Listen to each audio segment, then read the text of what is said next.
Assalamualaikum warahmatullahi wabarakatuh. Nama saya Nadia Setianti. Saya akan membahas resum materi mengenai analisis belajar dan pembelajaran oleh kelompok 3. Nah, pembahasan pertama yaitu saya sendiri mengenai kesulitan belajar. Ada beberapa teori tentang kesulitan belajar itu sendiri. Yang teori pertama menurut Setia, yang mana mengatakan bahwa kesulitan belajar merupakan suatu proses kegiatan yang menghambat seseorang atau siswa tersebut dalam mendengarkan, membaca, bahkan bercakap-cakap. Nah, yang kedua teori menurut Hamdani, yang mana mengatakan bahwa kesulitan belajar merupakan suatu proses kegiatan yang menghambat karena terjadinya oleh psikologi kognitif terhadap pendengaran, dalam berbicara, berbahasa, bahkan berhitung. Nah, yang ketiga itu ada menurut Mulyadi, yang mengatakan bahwa kesulitan belajar merupakan suatu proses kegiatan yang terjadi karena kognitif yang rendah dalam mendengarkan, berbahasa, berhitung. Yang keempat itu ada menurut Nathan, yang mengatakan bahwa kesulitan belajar itu merupakan suatu kegiatan yang mengalami kegagalan oleh suatu kondisi tertentu, tapi tidak berdasarkan latar belakang, maksudnya itu latar belakangnya cacat fisik, entah itu tangannya atau dari anggota tubuh yang nampak, tapi tidak berdasarkan itu. Itu menurut Nathan. Nah, dapat disimpulkan dari teori-teori di atas tersebut bahwa kesulitan belajar itu sendiri merupakan suatu proses kegiatan belajar yang mengalami kendala dari psikologi kognitif. Artinya, psikologi kognitif atau pengetahuan itu lemah rendah untuk memahami sesuatu, seperti dalam memahami membaca, berbahasa, menulis, berhitung, dan lainnya, tapi tidak didasarkan oleh latar belakang dan tanda kutip, artinya cacat fisik atau apa. Nah, itulah kesimpulan dari pengertian kesulitan belajar yang sudah diterangkan dari teori-teori di atas. Terima kasih. Assalamualaikum warahmatullahi wabarakatuh. Assalamualaikum warahmatullahi wabarakatuh. Saya Dea Putri Anandari akan melanjutkan pembahasan yaitu faktor-faktor yang menyebabkan kesulitan belajar anak. Faktor-faktor yang menyebabkan kesulitan belajar anak dapat digolongkan menjadi dua faktor. Faktor yang pertama, faktor intern, dan faktor yang kedua, faktor extern. Faktor intern adalah hal-hal atau keadaan yang muncul dari dalam siswa sendiri. Faktor intern siswa meliputi gangguan atau kurangnya kemampuan psikofisik siswa. Faktor biologis, kesehatan, inteligensi, perhatian, minat, bakat, dan emosi. Sedangkan faktor ekstern adalah hal-hal atau keadaan yang datang dari luar diri siswa. Nah, faktor ekstern ini meliputi lingkungan, suasana rumah, ekonomi keluarga, lingkungan sekolah, dan lingkungan masyarakat. Nah, penyebab terjadinya kendala dalam belajar adalah faktor organ tubuh atau bisa disebut dengan organically based etiologis, dan lingkungan bisa disebut dengan environmentally based etiologis. Penyebab dari faktor organ tubuh disebabkan oleh beberapa faktor. Faktor yang pertama, konsep tentang minimal disfungsi otak. Kegiatan otak yang berada di bawah optimal terjadi dikarenakan adanya cedera pada struktur lapisan luar otak atau korteks. Faktor yang kedua, faktor patologis. Terjadinya disfungsi otak disebabkan karena kondisi seperti kecelakaan, penyakit bawaan atau faktor genetik maupun luka. Faktor yang ketiga, hubungan di antara disfungsi otak dan kelainan belajar khusus pada anak dimungkinkan menunjukkan seperti gejala yang pertama, gejala-gejala disfungsi otak, tetapi tidak terdeteksi, mempunyai ketidakmampuan belajar. Nah, kedua-duanya baik disfungsi otak atau ketidakmampuan belajar? Adanya ketidakmampuan belajar, tetapi tanda-tanda adanya malfungsi otak tidak teramati. Nah, yang selanjutnya adalah adanya kelainan-kelainan yang bersifat medis dewasa, lebih menitik beratkan kepada kegiatan melakukan hipotesis tentang kasus-kasus yang meliputi kelainan kelenjar, penyimpangan penggunaan vitamin, dan alergi. Nah, mungkin itu saja yang dapat saya sampaikan. Lebih dan kurangnya saya mohon maaf. Saya akhiri. Wabillahi taufiq wal hidayah. Wassalamualaikum warahmatullahi wabarakatuh. Baiklah, Assalamualaikum warahmatullahi wabarakatuh. Nama saya Salamaida Nasution, NPM 186910654. Nah, di sini saya akan menjelaskan faktor lingkungan ini secara etiologi menurut GEDES itu ada 3. Yang pertama itu pengaruh gangguan emosional anak. Anak yang memiliki masalah itu akan cenderung mengalami kelemahan dalam persepsi, kemudian kelemahan dalam berbicara, kelemahan dalam mata pelajaran akademik. Yang kedua itu kurangnya pengalaman belajar yang memadai, kemudian kehilangan lingkungan. Nah, anak yang kehilangan lingkungan ini akan cenderung malas dalam belajar, di mana anak tersebut malas dalam belajar itu disebabkan oleh rendahnya pengalaman belajar yang memadai, kemudian kegiatan belajar yang sangat rendah, kemudian kurangnya perawatan dari medis yang memungkinkan cedera pada otak si anak. Kemudian selanjutnya yaitu kesulitan dalam belajar siswa. Ada 4. Yang pertama itu kesulitan dalam memahami soal. Nah, anak tersebut kesulitan dalam memahami soal ini disebabkan oleh anak tidak mengetahui apa yang menjadi pokok dari soal cerita tersebut, ataupun apa yang menjadi ide pokok, apa yang ditanyakan, sehingga anak tidak mampu mengubah kalimat pertanyaan tersebut. Nah, inilah yang menjadi kesulitan dalam memahami soal. Kemudian yang kedua itu kesulitan dalam penggunaan konsep.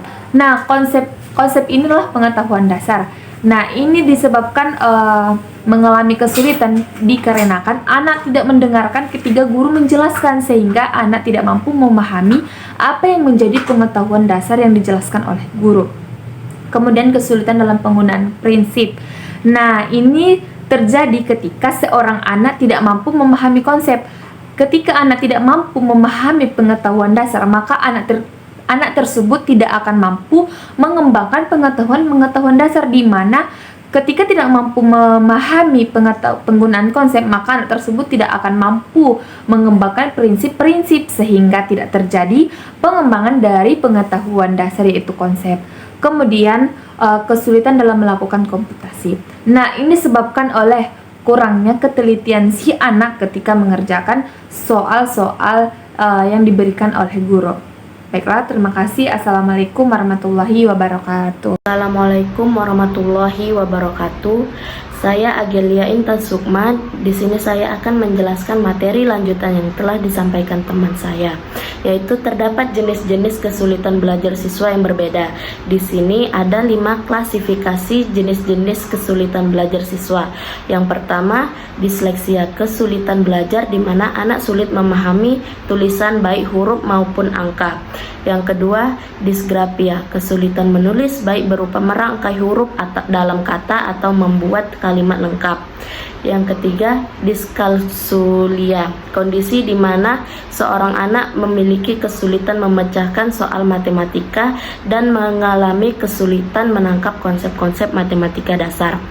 Yang keempat, auditory and visual processing disorder, sebuah gangguan sensorik yang mempengaruhi kemampuan anak untuk memahami bahasa tertulis atau lisan. Yang kelima, non-verbal learning disability. Kondisi ini merujuk pada ketidakmampuan anak untuk menggunakan aspek intuitif, pengaturan visual, dan pengolahan fungsi saat belajar. Selanjutnya D, analisis permasalahan kesulitan belajar. Kesulitan belajar adalah terjemahan dari istilah bahasa Inggris learning disability. Menurut terjemahan tersebut sesungguhnya kurang tepat, karena learning artinya belajar, disability artinya ketidakmampuan. Kesulitan belajar adalah suatu kondisi yang mana anak didik tidak belajar sebagaimana mestinya, karena ada istilah kesulitan belajar yang penulis maksudkan adalah suatu kondisi di mana anak didik tidak dapat belajar secara maksimal disebabkan adanya hambatan, kendala, atau gangguan dalam belajarnya. Ketika kesulitan belajar terjadi, tentu hambatan hadir dalam kegiatan belajar mata pelajaran sehingga berakibat hasil belajarnya pun rendah. Wabarakatuh. Saya Rahmatriani akan menjelaskan tentang kesulitan belajar. Menurut Sudirman, tujuan belajar adalah untuk mendapatkan pengetahuan, keterampilan, dan penanaman sifat. Ahmadi mengatakan bahwa kesulitan belajar pada siswa disebabkan oleh aktivitas belajar bagi setiap individu. Tidak selamanya berlangsung, kadang siswa tersebut cepat menangkap, cepat dan juga kadang sulit untuk berkonsentrasi. Assalamualaikum warahmatullahi wabarakatuh. Perkenalkan, nama saya Wali Ike Purwanti dengan NPM 186910524. Saya perwakilan dari kelompok 3. Di sini saya akan melanjutkan penjelasan materi sebelumnya mengenai analisis permasalahan kesulitan belajar peserta didik. Yang pertama, cepat bosan. Cepat bosan dapat dilihat dari perilaku siswa itu sendiri. Cepat bosan ini seperti contohnya siswa itu mengantuk, tidur di dalam kelas, berbicara dengan teman sebelahnya, bermain sendiri, bermain dengan teman, tidak fokus dalam pembelajaran, dan lain sebagainya.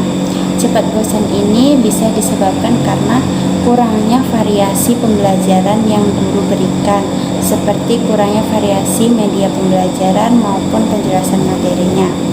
Nah, media pembelajaran yang digunakan itu haruslah kreatif ataupun sekreatif mungkin untuk mendorong minat belajar siswa itu sendiri. Yang kedua yaitu sulit berkonsentrasi. Sulit berkonsentrasi ini adalah yang umum dirasakan oleh setiap peserta didik, baik dari kalangan SD, SMP, SMA, maupun perguruan tinggi. Nah, sulit berkonsentrasi ini biasanya adanya pemikiran yang bercabang. Misalnya kita sedang fokus belajar, namun tiba-tiba pikiran kita bercabang kemana-mana. Nah, itu yang menyebabkan kita sulit berkonsentrasi saat pembelajaran berlangsung.